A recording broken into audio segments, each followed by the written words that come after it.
Hi, everyone. This is Suzanne Wagner. I will be participating in a well-being mastery course that was developed by my friend Monica Zumlick. And she and I have known each other for, oh my gosh, 20, 30 years. And in this time where we are, I think people really are interested in figuring out how to stay mentally, emotionally, spiritually healthy in an environment that is obviously very toxic and negative and blaming and everything else. And how do we stay positive? How do we keep going in the face of a world that is teetering on the brink on so many different levels? And that becomes sort of a nip and tuck, moment by moment transition that we all have to feel our way through. One of the ways is by doing the well-being mastery course, and that's free. Yeah, there's a free ticket on my website if you just go to my website to the well-being mastery course. But I wanted to take a minute and talk about the tools. And one of the reasons that I wanted to participate in this with Monica was that there's not one tool that works for everybody. And the tools that work for me, that have been consistent for me, maybe don't work for you, or they may not work for me 10 years from now. I think that we evolve through options, choices, and tools based on the level that we're on, also based on the level that we're stuck. When you're stuck on a certain level, then the next thing that will show up will be an attempt by the angels and the guides to help you break through this particular level. Never assume that that is the only level. Assume that the angels are smarter than us, and the guides are smarter than us, and the divine is smarter than us, and it knows that we are going to have to work our way up and through different layers of our own awareness to unravel the kinks and the twists in our own psychology, our own nervous system, our own wounding. And it's all very specific to the individual. I have never found that one tool works for everybody, ever. And yet there are some people that they found a tool and that one works for them completely consistently. And that's glorious. That's wonderful. And that's glorious. But on the whole, that's not what I have found to be true. What I have found is that all these spiritual tools and techniques are stepping stones that bring a new level of awareness, which then guides us to the next teacher, that then guides us to the next tool, that then opens the next door. And as you keep ascending that staircase, it's not that those tools previously are looked upon negatively. It's just that you recognize that they were a stepping stone, and they were essential. They were super essential to get us to where we are. In the idea of wellness, we have physical wellness, where you have to exercise, drink enough water, cleanse, do different things that change your diet, lose weight, balance your blood sugar. People who genetically are predispositioned to be sensitive to diabetes and what they can and can't eat. Same thing with people who have genetic predispositions to not being able to get rid of toxins as quickly. And so they have to be more regimented in figuring out those toxins. And so while taking a genetic test is really enlightening for some people, there are other people that are terrified that the government is going to know that their genetics are X, Y, and Z, and that they have a predisposition to cancer or something, and they don't want people to know that. But I operate from the place that I think information is really helpful, because then when you have information, you actually can be a choice. In this pandemic, it's been very clear to me, because I was engaged to a holistic MD for 5 years. My sister is a doctor at the COVID clinic. I have tons of friends that are doctors and nurses within this pandemic, and researchers and scientists. What I can tell you is being informed takes a lot of the fear away, and it takes a lot of the bias and the judgment away, because I'm really clear that there are people, like a third of the people genetically have a predisposition to not be able to get rid of toxins. And those people are sensitive to foods, smells, chemicals, the air, overexposure to anything more if it's too frequent. And they have a predisposition to also be very sensitive to vaccines, and they have very severe reactions to vaccines. And so I am not a person that says, I think everyone should get vaccinated. I think that what is more helpful, rather than just operating from a knee jerk place, is to actually say, oh, wow, I know I have this gene abnormality that makes me very sensitive, so I probably shouldn't take the vaccine, not because the vaccine is bad or wrong or anything like this, but I know myself, and I know my predisposition, and I know that I react to vaccines, and I know that I'm sensitive to chemicals, and I'm going to err on the side of caution by wearing a mask and being a little bit more careful and bumping up my immune system and taking care of things from another angle. So that's just one layer of trying to understand your own physical body, is literally understanding your genetics, which these days is awesome because you can actually find out a lot. I've found out a lot of stuff because of my genetic propensities that come up in my genetic line that don't make any sense to any of the doctors. And they're like, well, you guys have this family inherited thing, and it keeps coming down through the line, but we don't know why it's there. And so, scientists don't know everything all the time, and medical doctors don't know everything all the time. They see that there's a majority of people that can benefit from certain things, but as typical in my world, I happen to be one of the genetic people that, while I can take a vaccine, I actually have predispositions to other things that they can't figure out. And doctors don't understand, they can't figure out. We just don't understand the genome that well yet. We're getting there, but we don't understand it that well yet. So what do you do, right? What do you do in this situation? And I go, this is where we have to listen. We have to listen to our guidance and our intuition. We have to pay attention more than anything. And we have to trust that internal place, that internal process. And that's really hard when you're triggered, which is how the body and the emotions, again, are so overlaid. So that if your body is really toxic and sick, and you also emotionally are toxic and sick, and I guarantee you, if you're very sick physically, you have some sort of toxic emotion somewhere in your body, because I think we're like a telescope. And I think we have a physical lens and an emotional lens and a mental lens and a spiritual lens. And if any of those lenses are out of balance, then you don't get clarity. You can't make a direct line to God. It's kind of like, if your body is exhausted, you don't have enough change in your pocket to be able to make a long distance phone call to God, or hear it on the way back, because it comes down the pipe and then it gets thrown out sideways in some way. So all these things are interconnected. So you have to try to keep your body as healthy as possible by being aware of what it reacts to, what it needs, what it craves, why it craves that. And in my video in the Wellbeing Mastery course, I talk about it's best just to keep an attitude of curiosity, a total curiosity about yourself. Like, why do I not want to eat that right now? Why do I need to go for a run right this second? Oh, I'm holding a lot of stress in some way, shape, and form, and so I need to get that stress out of my body somehow.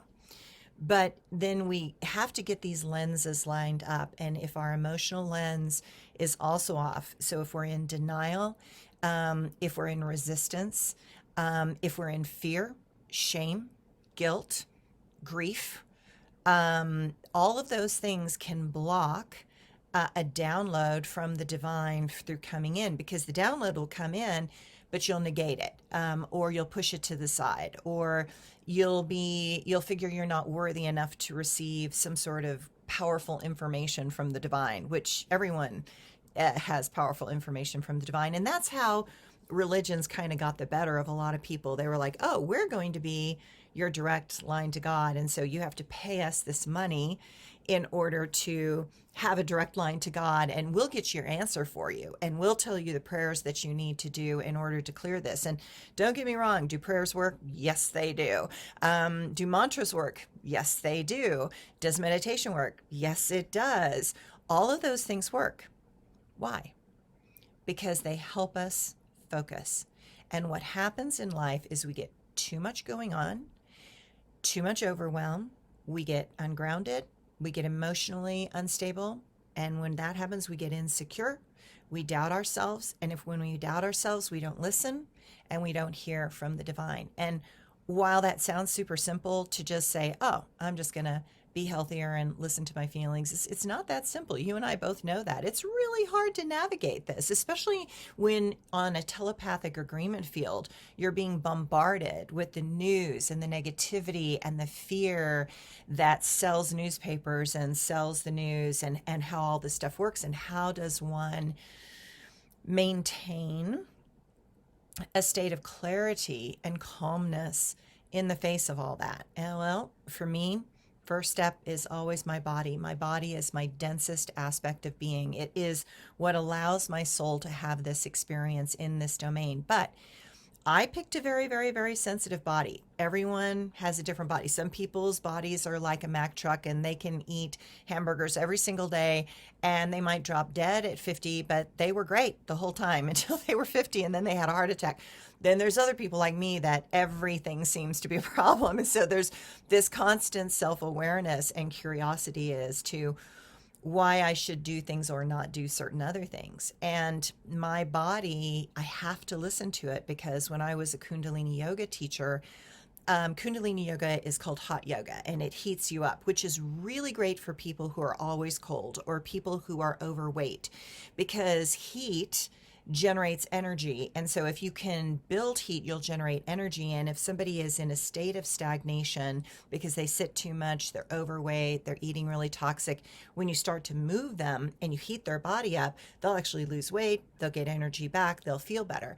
But a person like me that's already kind of hot in the energy and in the different systems that are helpful with the body from the Asian countries, I'm a hot temperament. And so I was teaching Kundalini yoga and I was getting so overheated that I was miserable and I was getting abdominal cramping, and it was so serious. I mean, it was so serious and bad. I was getting migraines that the Kundalini yoga yogi said to me, I hate to tell you this because I love you as a Kundalini yoga teacher, but you're going to spontaneously combust, that your liver cannot handle this much heat. You can't. You need to do cooling yogas, kriyas, softer yogas, gentle yogas, breathing, cooling yogas, not heating up intense fire yogas. And he was right. He was absolutely right. So while I naturally can push and I'm attracted to things that are hot oriented because I'm a hot temperament, balance comes from me learning and cultivating the opposite. I say that because healing and well-being has to do with understanding your temperament and recognizing that we're in a dualistic world. You have to have that balance between hot and cold, light and dark, inner and outer, dominant and recessive or vulnerable. You have to find those balances within you. In the shamanic tradition, in the Native American Indian tradition, when I was studying with the Native American Indians, they said that a shaman who has all predator power animals or night power animals is a predator and can be very aggressive and will feed off of other people, will feed off of people that hold a lot of prey animals. And a teacher or a shaman who has all prey animals is a little too weak, a little too vulnerable.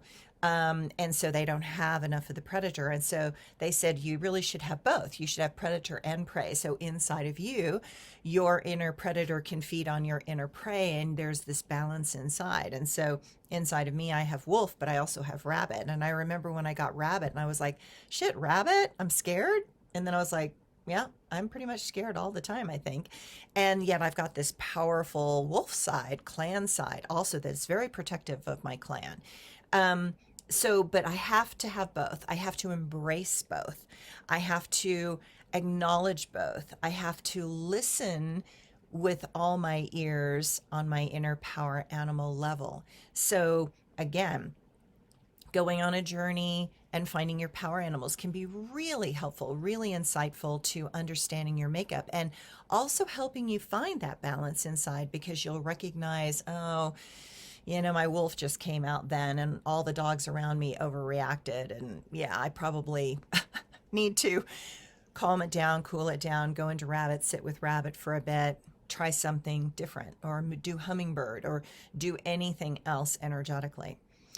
Again, with all the different spiritual tools and techniques, trust me, I have done them all. They all work. Absolutely, they all work. Not one works exclusively, and a lot of them work on a particular frequency or level. So there are spiritual tools like Reiki that work fantastic if your etheric body is off or if your astral body is off. And if that's where it's off, and it's ricocheting down into the physical body, and you've done the diet and you've done the cleanses and you're still not getting any results, and you go to a Reiki master and he or she aligns you on a spiritual, etheric, astral level, overnight you can feel fantastically better. Really, really. I mean, it's absolutely true. The problem is that if that level is on but another level is off, like a body level, a dense level that says, you've damaged your body physically and now you've had a surgery and now we have to recover and we have to stretch scar tissue. While Reiki might help a little bit alleviate some of the emotional stress on it, it will not fix it. It will not fix it. I remember I was talking to a doctor who had broken their hip, and I was a body worker. I'm a licensed massage therapist for 30 years. I don't do it anymore, but I was licensed for 30 years and I was on the massage board in Utah. And I taught classes on craniosacral therapy. So I know a lot about the mind-body connection. And this particular, person said, I've got this ongoing pain and the bone's healed, but the pain doesn't go away. And I said, well, you're going to hate my suggestion, but go to a chiropractor, because probably when you landed on your ass by falling off a horse, you probably threw your spine out. And so let's just start with the spine. Let's try that, because as I'm doing massage on you, I can feel that your spine is not quite balanced. It's not quite balanced. And so I'm going to loosen the muscles, but you actually need the bones put back in. And so she did that. And she was like, oh my God, I'm 80% better from one chiropractic appointment. And she says, but now the rest of it won't go away and no more chiropractic work is helping that. And I was like, well, because now we're dealing with another level. And another level in my intuitive sense, which always helps, is I said, I want you to go buy a Materia Medica and look at the Bach flower remedies and figure out a Bach flower remedy that is matching your symptoms. And then buy that Bach flower remedy, put 3 drops under your tongue, and let's see what happens. And she was like, are you kidding me? I'm a doctor. This is quackery. This is insane. And I'm like, look, you already went to the chiropractor, so why don't we just try this? It's not going to hurt you. When I lived in Germany, chiropractic and homeopathics were the first line of defense. When I was a ballet dancer and I had a back pain, they sent me to the chiropractor, the massage therapist, and the homeopath. They didn't even send me anywhere else. So in other cultures, these are considered completely normal and utilized within the mainstream, like as the first line of defense. Because why give someone a pain medication if a homeopathic would take the pain away, right? And being a ballet dancer, retired ballet dancer, we wanted to get back on stage. We weren't interested in getting drugged or high or lethargic or anything like that, because you can't perform. And so I then got her to do this homeopathic no-sode, and she called me and she was pissed, and she was like, you don't know what you've done. I said, yeah, I kind of know exactly what I've done. And she goes, no, I shouldn't be giving pain medication to children. I should be giving them homeopathics. I said, right. And she goes, but if I do that, I'm going to lose my job at the clinic. I said, right. And she said, and then I'm going to have my own clinic. And I said, right. And that's exactly what ended up happening to her. And I give that as an example because as you go through these stages of healing and you move from the physical and the emotional and the mental levels and you get to the astral, etheric, and spiritual levels, suddenly a whole bunch of things open up. I remember when I was working with John Upledger and Paul St. John, doing Paul St. John neuromuscular therapy. And John Upledger was a master at understanding and sensing the subtle energy vibrations that are coming off of a person's body. And I remember that I was helping him in a preceptorship, and he said to me, okay, I want you to go down to the feet and I want you to send energy up to just below their spleen. There's a little adhesion just below their spleen. I'm like, what? You know? And so I pretended, because that's what I only knew how to do at that particular point, was pretend. I pretended that, that's what was going on. And I heard the whole spine adjust. And he was holding their head still, and their whole spine adjusted. And my eyes flew open and I said, oh my God. And he goes, right, you don't need to force manipulate. If you actually know where the anchor for it is pulling, and you just release that anchor in the body like an adhesion, the spine will self-correct. It'll actually self-correct. It was startling. And I remember when I was working with Paul St. John, and he said to me, oh, can't you feel that adhesion that's just below the bile duct, underneath the second lobe of the liver? And I'm like, no. I was like, no, are you kidding me? And he was like, well, yeah, can't you feel that? I'm like, no. And I mean, I took his classes 3 times to be able to feel into that degree of subtlety and nuance that he could feel. And there are amazing healers out there. There are, I am good, but I am not great in the physical body modality healing. I'm better at intuitive knowingness than I am with that, but learning to have those two connected is really important. And I learned to have those two connected because of doing all the body work and the emotional work and the intuitive work kind of simultaneously and mixing all of them up. So that really helped me. And I know it would help everybody else too, but these things take diligence and discipline and curiosity. Aren't you curious about your body? Aren't you curious as to why it does certain things? Aren't you curious as to why when you eat a certain thing you feel horrible afterwards? Or why when you go and meditate you're better for days? Or let's even get more graphic. If you go and have an orgasm consistently, that your whole coping mechanisms improve tremendously, right? Why? Well, part of it is because you get hormones and energy running through your body. Energy runs up the body when you have an orgasm, and so that opens up the chakras and it allows things to flow. We live in a world where our society says you can have your heart chakra open, you can have your mind open, but those lower chakras, you better keep those hidden. You better keep those pushed down.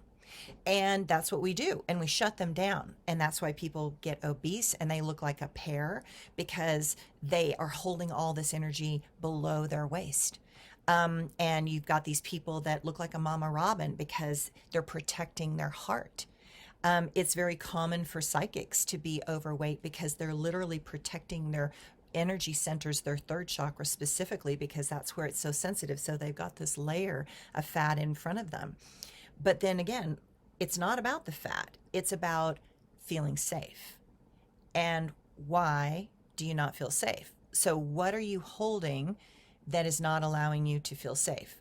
And sure, you can lose the weight and all of a sudden you'll hit that emotional layer or that astral layer, and all of a sudden you're going to know, oh my God, I was afraid for the last 7 years because of my health condition that the doctors couldn't diagnose. I was scared. I was literally scared.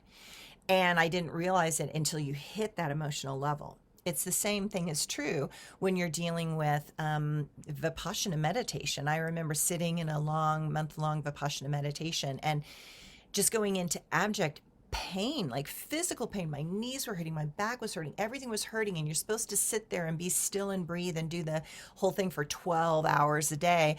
And I was in agony. And I remember the meditation teacher, because I'm squirming, right? And he was like, do your best to stay as still as possible. And I was just miserable. And I realized how much pain I was holding in my body, and how much I realized that ballet dancing was about constantly numbing yourself to the pain.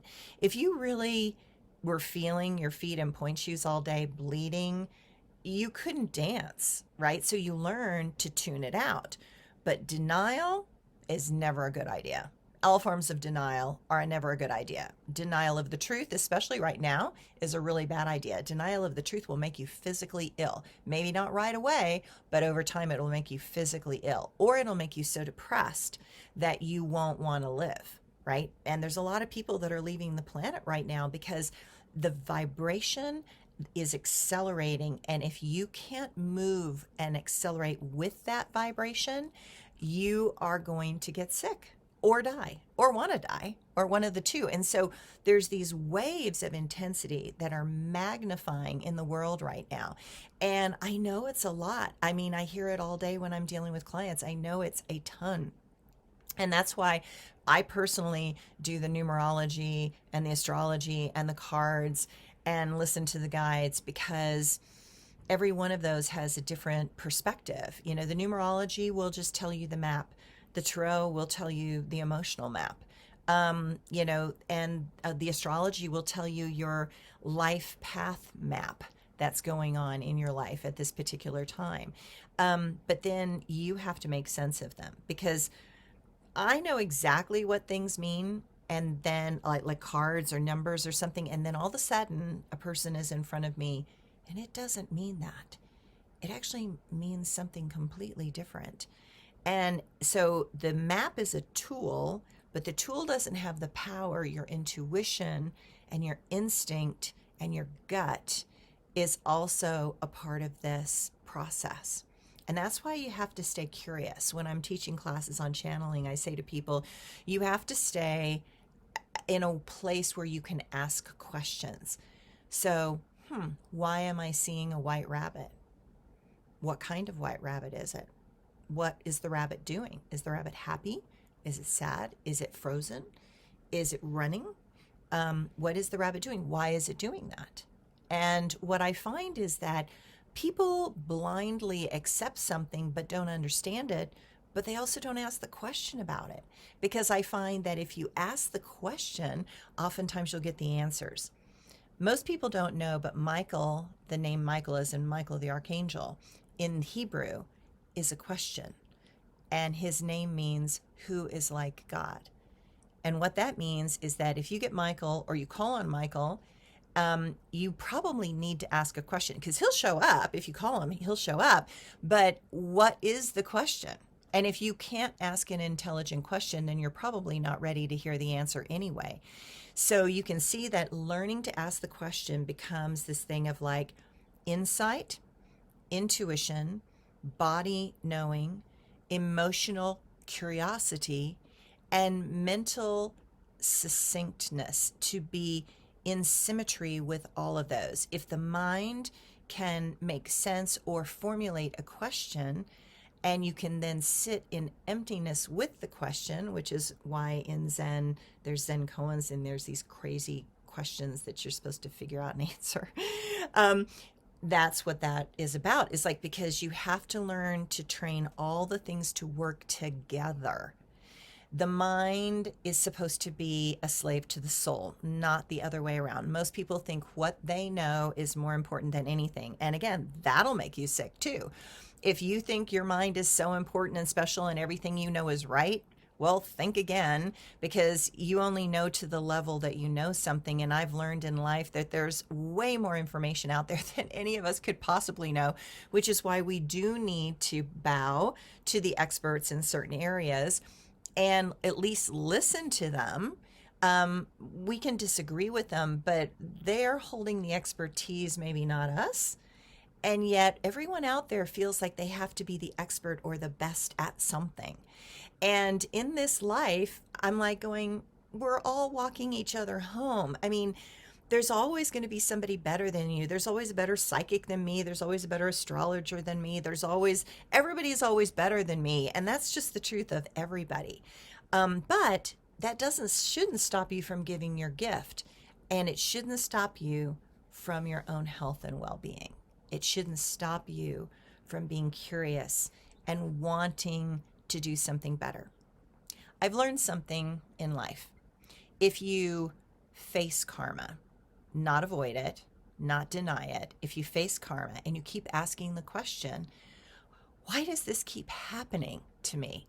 why does this pattern keep happening? Why do I keep picking the wrong relationship? Or why do I always feel sick at the end of the day? Or why am I always tired at 3 o'clock in the afternoon? Or, why am I gaining weight? Or why am I so angry? Or why am I always crying? If you can keep being curious and keep asking the question, that is where you're going to start to get the answer. And the answers come in at the level that you are willing and able and have a capacity to absorb. That's really important because, sure, there are amazing techniques and tools, but if you're actually not ready for them, you won't receive them, or they won't make sense to you, or you'll deny them when they come in the door. So, again, willingness and capacity are important. My willingness has constantly given me space to expand my capacity. And I was born with a certain capacity, but my soul has probably got a much bigger capacity than my human condition. So then how do I let in more of my soul so that I can expand my aura, so then my capacity can get bigger and can include more possibilities?